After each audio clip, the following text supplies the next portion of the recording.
Bismillahirrahmanirrahim. Assalamualaikum warahmatullahi wabarakatuh. Saya Faris Ahmad Fadlullah dari Prodi Sosiologi. NPM saya 2069201028. Saya di sini akan menjelaskan teori. Pertama yaitu teori. Pengertian teori menurut Hendriksen. Pengertian teori menurut Hendriksen adalah suatu susunan hipotesis, konsep, dan prinsip pragmatis yang membentuk kerangka umum referensi untuk suatu bidang yang dipertanyakan. Menurut Kerlinger, teori adalah konsep-konsep yang berhubungan satu sama lainnya yang mengandung suatu pandangan sistematis dan sistematis dari suatu fenomena. Ada beberapa teori, yaitu pertama teori fungsionalisme struktural. Teori fungsionalisme struktural menganggap stratifikasi sosial atau hierarki sebagai sebuah keniscayaan. Yang kedua, teori konflik. Teori konflik berkembang sebagai reaksi teori fungsionalisme struktural. Teori konflik melihat relasi sosial dalam sebuah sistem sosial sebagai pertentangan kepentingan. Yang ketiga yaitu teori interaksionisme simbolik. Prinsip dasar teori interaksionisme simbolik adalah manusia memiliki kapasitas untuk berpikir dan pemikirannya dibentuk oleh interaksi sosial. Selanjutnya, bahasan yang selanjutnya itu manfaat teori dalam kehidupan sehari-hari. Peran sosiologi atau ilmu tentang masyarakat sangat penting dipahami, baik dalam bentuk pengkajian teori atau dengan mengamati fenomena-fenomena masyarakat yang terjadi sejak abad ke abad. Banyak hal yang dapat kita pelajari bagaimana ilmu sosiologi ini berlaku di kehidupan. Adapun fungsi teori dalam kehidupan sehari-hari yaitu sebagai berikut.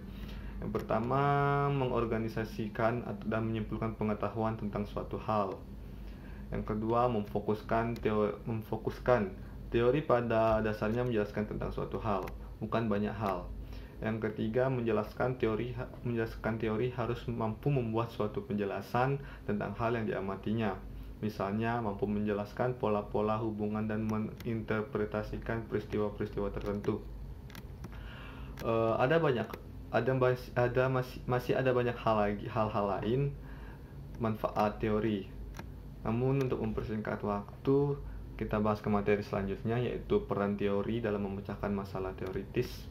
Teoritis adalah sebuah bentuk dari buah pemikiran dan juga pola pikir yang dimana kemudian akan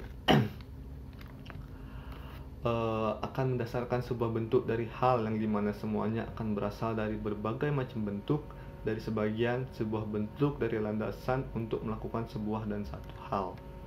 Pertama adalah pertumbuhan dengan perluasan, ekstensi. Di sini pengetahuan dikembangkan sedikit demi sedikit, bergerak dari suatu pemahaman terhadap suatu titik kenyataan, yang sampai pada suatu titik yang berdampingan dengan menambahkan konsep-konsep baru yang lama. Yang ciri kedua yaitu pertumbuhan dengan penguatan atau intensi. Terus yang ketiga yaitu teori-teori berubah melalui revolusi.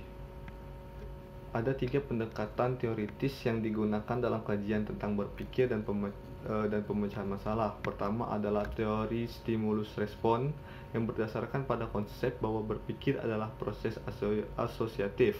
Yang kedua, teori yang berakar pada psikologi Gestalt yang menekankan pada pentingnya pola keseluruhan daripada bagian-bagian terpisah, serta insight. Yang ketiga, teori yang memakai konsep pemrosesan informasi dengan program komputer dalam mengkaji berpikir pemecahan masalah. Selanjutnya yaitu menggunakan teori sosiologi dalam usaha memahami dan menganalisis realitas sosial. Realitas sosial merupakan kehidupan manusia yang terbentuk dalam proses yang terus-menerus, yakni gejala sosial sehari-hari yang dalam pengertian sehari-hari dinamakan pengalaman masyarakat. Atau dengan kata lain, realitas sosial itu tersirat dalam pergaulan sosial yang diungkapkan secara sosial melalui tindakan sosial seperti komunikasi lewat bahasa, bekerjasama lewat organisasi-organisasi sosial. Ada beberapa tokoh teori sosiologi klasik. Yang pertama yaitu Ibnu Khaldun. Yang kedua ada Auguste Comte. Yang ketiga ada Karl Marx. Yang keempat Emil Durkheim. Yang kelima ada Max Weber. Terus ada yang keenam ada George Simmel. Mungkin itu saja yang saya tahu dan saya bisa jelaskan sedikit. Lebih dan kurang saya mohon maaf. Wassalamualaikum warahmatullahi wabarakatuh.